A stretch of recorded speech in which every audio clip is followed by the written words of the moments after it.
One. Hey guys, welcome back to the Nets, the home of unbiased views. This is a channel about football, and by football I mean Arsenal, and we talk about cricket as well. But when Elroy is with me, we usually talk football and we talk Arsenal football. So before we go anywhere, guys, if you have seen us, if you have liked us so far, please do hit the like button, hit the submit button. Let us know how we are doing, and I meant subscribe button. Sorry. Let us know how we are doing. Leave us a feedback. Our Twitter handles are right there on the bottom edge of the screen. And welcome, Elroy. Not much to talk Hey, about. Kayur. Yeah, no, nothing at all. Nothing happened over the weekend. This weekend is just null and void. So, I mean, I see tons and tons and tons of memes out there about Arsenal, and I shared one which I thought was really funny. It was about why are people complaining about Arteta? Him and Guardiola are currently at the same level. They're at the Equal same points, points. yeah. So, but what do you make of that performance? I think this was one of those. You know how for when it came to Emery, it was many people saw that Emery was not the right person after the Watford match, the Watford 2-2 match. That is the match that people thought that okay, maybe Emery is not the guy. Even though he managed the team for many games after that.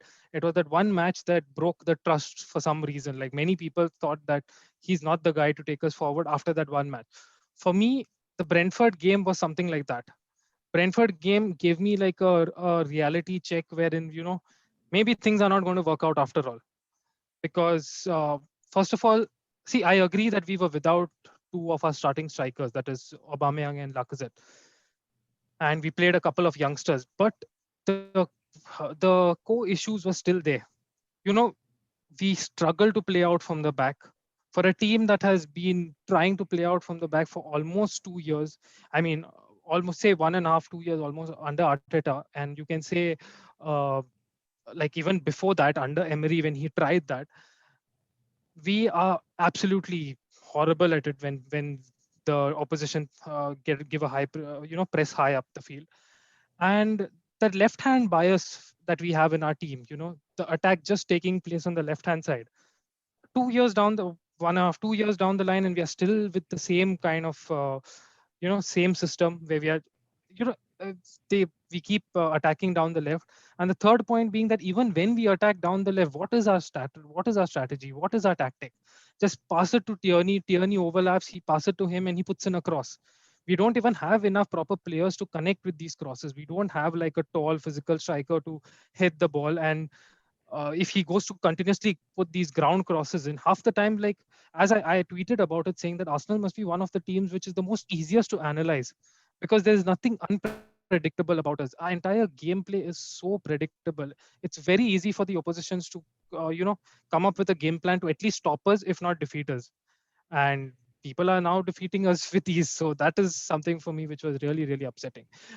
So here is my question, Elroy. Okay, we keep talking about, and I think we have beaten this subject to the bush so far, but we keep talking about how we try to have a cutback. We have Tierney, and sometimes we have Pepe do the exact same thing where the ball goes in all the way to the flanks, and then somebody tries to pass it back for a cutback. And then we also Yeah, say that we do not have a strategy to play from the center, which yeah, again emphasizes on how idiotic it was to let somebody like Joe Willock go, because he doesn't fit in your plans when your yeah, plan itself isn't working. yeah. Your plan See, that you claim, yeah. what do you have See, to say? I think, see, the for me, Joe Willock part is different because look, Joe Willock is, see, unless Arteta changes the entire way that we play, Joe Willock was always going to struggle in this team. See, one of the reasons Joe Willock, obviously, he had an eye for the goal, for a goal at, as we could see at Newcastle, and he was good making these runs. But it's like Arteta wants a particular style of play, which I agree, maybe, if he finally gets the right players, he might be able to implement it. It's just that Joe Willock had to be sacrificed. That was a different case. It's just that he's more of this direct counter attacking kind of a player, which we are not showing any signs of counter attacking football. We are a team that just tries to circulate possession and just do nothing with it. So I would say yes, it would. It, in hindsight, it does look bad, and in fact, it might look even worse once Joe Willock starts to score.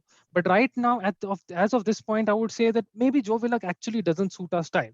But that being said, it doesn't take away from the fact that our play is really really pathetic right now. As you said, we are not creating anything from the middle, and it's always through the swings.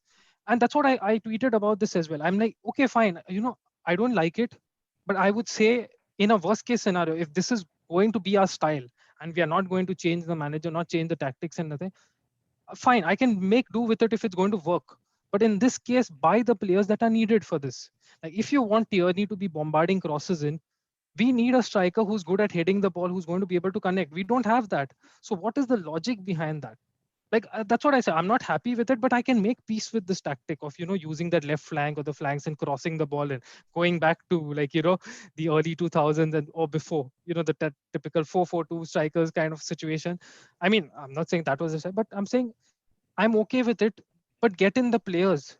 Like you cannot put in those 500 crosses and expect someone like, Martinelli or like, players who are not very good at heading or who are not good at connecting with these crosses.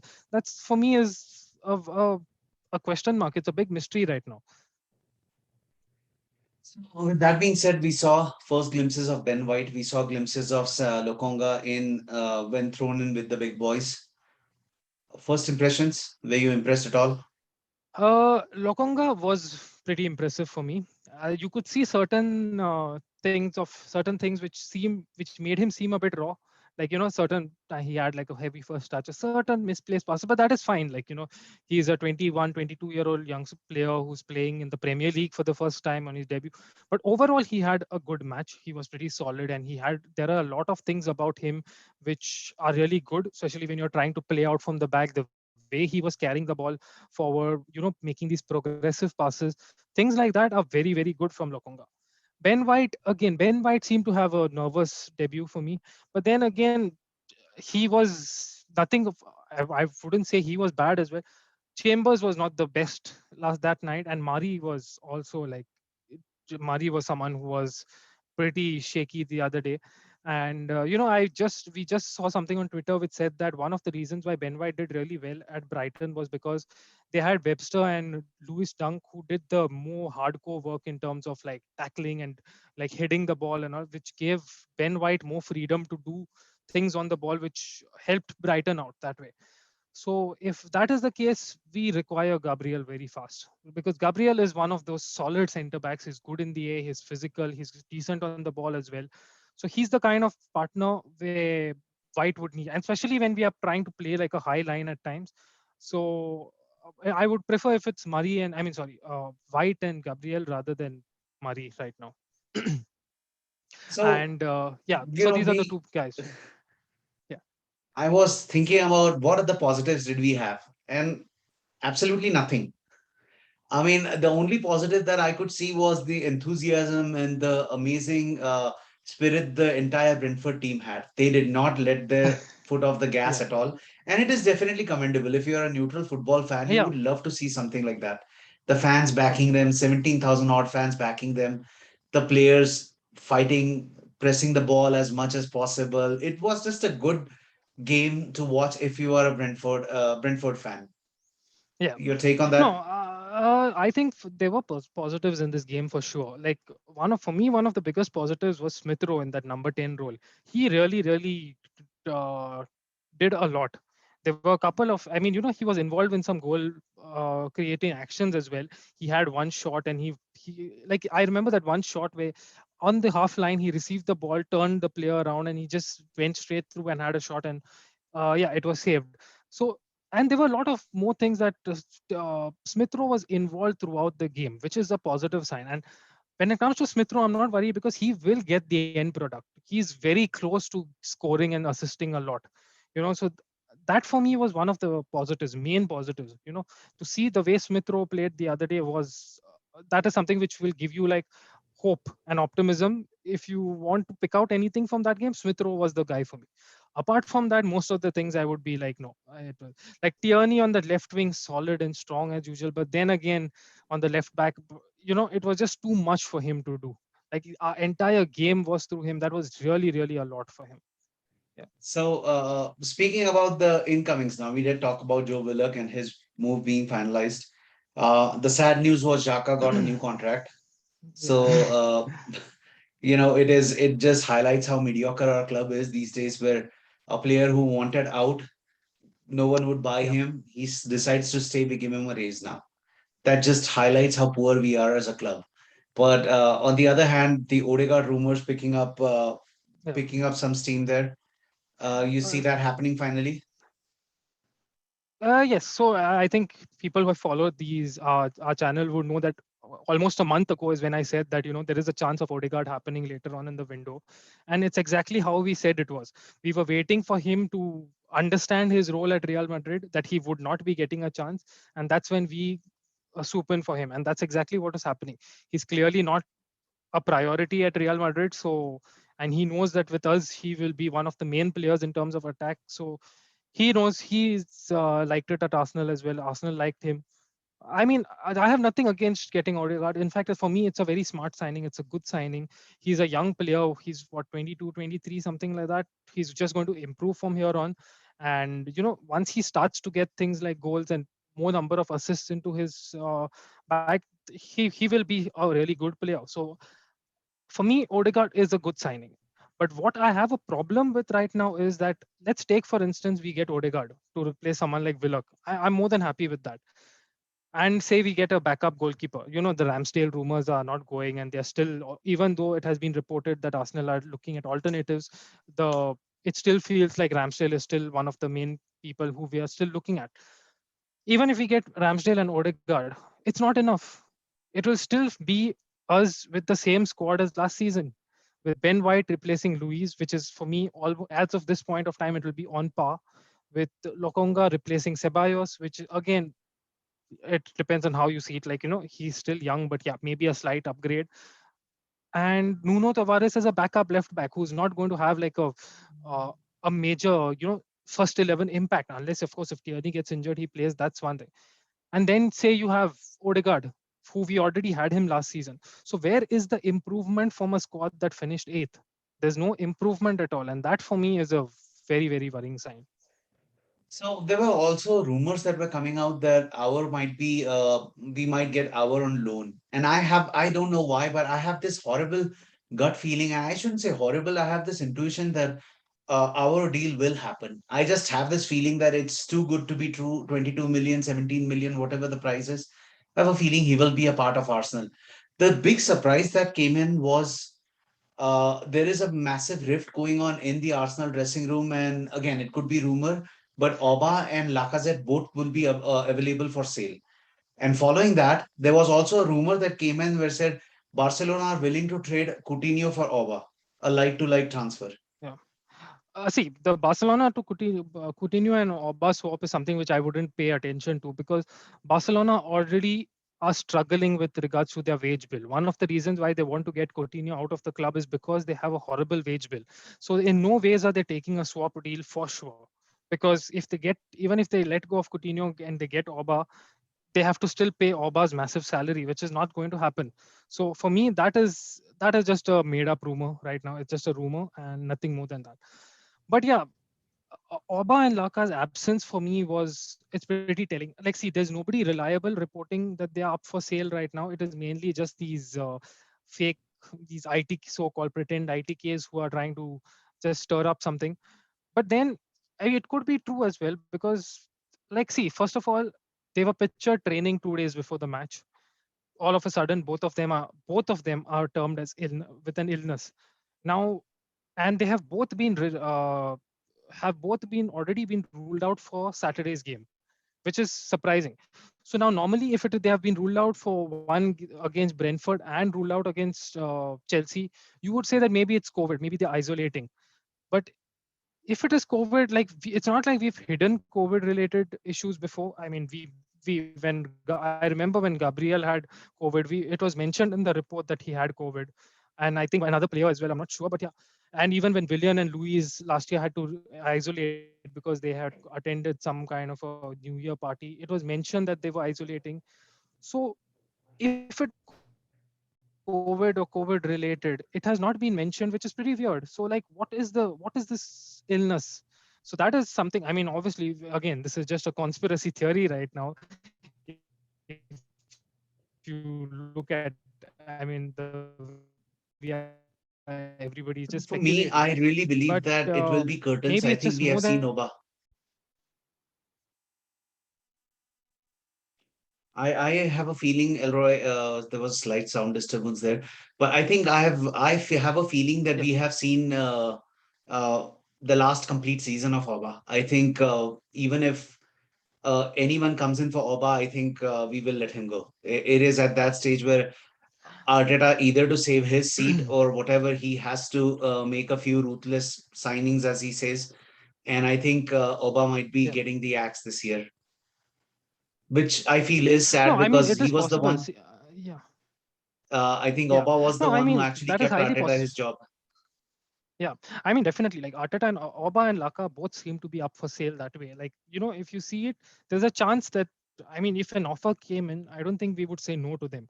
The problem is there going to be an offer? Because clubs outside of England are pretty skint. They don't have a lot of money. Like, who is going to buy Auba at this point of time? And remember, Auba is at what, 250K a week or 250 plus K a week. It's quite a lot of money. Like, who is going to buy him? Who is going to take up his wages? That is going to be like the biggest question mark right now. And to be honest, I don't see that happening unless something like dramatic takes place. But it's really difficult to see that somebody coming for Auba right now and paying his salaries when trying to cut costs right now, especially with regards to salaries and transfer windows, transfer And fees. I know that that sounds irrational at this time, but I do feel that the Coutinho versus Auba swap would make sense to both parties. I mean, provided Coutinho is willing to take a pay cut at Arsenal, which I do not know, considering he has the trade-off as he gets minutes versus uh, not getting any. He will be starting on Barcelona's bench, and Barcelona desperately needs a striker of a big name. So yes, they have Griezmann, but I think that I would personally be happy with that trade if that trade happens. I know we are again getting a Coutinho who is past his prime, or at least that is what it seems as of now. But Exactly. considering our lack of depth in the creative part of the field, I think Coutinho, I will gladly take him. Uh, another big uh, another big question that we had was what is happening with Madison now? Do we see that happening at all? I don't think so. I think Madison, there was always a skepticism with Madison that because of the price, uh, Athletic reported saying that, I mean, obviously you can't take them for the gospel truth, but they did report saying that Madison was mainly agent driven. It is his agents and his camp party that was trying to uh, get Arsenal to buy him rather than Arsenal. At the end of the day, paying 60 million to Leicester was always going to be a big sum. And as we mentioned last time, Leicester are direct rivals right now. And paying 60 million to Leicester, yes, we get Madison, but we are paying 60 million to Leicester, who would spend that 60 million very, very increase the gap between us and them, if not, close it down. So uh, that for me was always going to be a tough one. But I think that is, if we get Odegaard, that Madison one will not happen. Yeah. So, two quick questions before we wrap up. If, let's say, Oba is sold this week or in the upcoming weeks, who puts the captain's armband? I think we all know that this is another screwed up part of the club right now. Is we gave the captain's armband to Shaka. Now, maybe we don't know what goes. Obviously, we as fans want someone like Tierney to get the captain's armband, but if Auba goes, based on the looks of it, it will be someone like Xhaka itself. And it's the reason why this club is going backwards. And Yeah, uh, well, before we go, one quick mention of Gerd Muller. Sad the yeah, legend passed away this weekend. 566 goals for Bayern. And, yeah, I mean, exemplary. The record speaks yeah. for itself. You True. you cannot have a striker with a better strike rate, right? Yeah, yeah. Rest in Uh, peace to the legend. Rest in peace to the legend. Absolutely. All right. Well, Chelsea next. Predictions? I don't want to predict this. They are getting Lukaku back and Kante back for the match against us, so it's not looking good. But then again, see, it's Arsenal when it comes to Chelsea, and sometimes with these big games, they do tend to pull out a rabbit out of the hat sometimes. But I am not going with any expectations whatsoever because I'm mentally prepared for us to, I mean, go into the first three games with almost 0 points is what it feels like right now. But even if we can nick a draw against Chelsea, would be good because Chelsea are pretty strong and would be termed as one of the contenders as of this point. So yeah, hopefully we can at least pull out a draw in this game. I'm getting a good vibe out of Chelsea. I mean, I think that only good can happen from it. If we draw, we get a point. If we lose, another Yeah. nail in Arteta's coffin. And if we win, 3 points, nothing like it. So you know what? I'm at that Yeah. stage where I have nothing to lose against Chelsea. It's Yeah. just it could either be the last game that we see Arteta in charge. Nothing like that. All right, Elroy. Although I don't think that would happen anytime soon, but yeah. Yeah, Wishful thinking. All right. Well, thank you, Elroy. Thank you for joining us. yeah. Hopefully, we'll meet again sometime this Yeah, week and with sure. better news and better transfer updates for Arsenal. Sure. But before we go, Yes, guys, hope if you so. have seen Yeah, us, if you like definitely. us, please do leave a message. Let us know how we are doing. Hit the like button, hit the subscribe button, and let us know how we are doing. It's on the bottom left hand corner of the screen. That's our Twitter handles. Both of us are extremely active on Twitter. And thank you guys. Talk to you guys soon. Thank you. Yeah. Cheers, guys.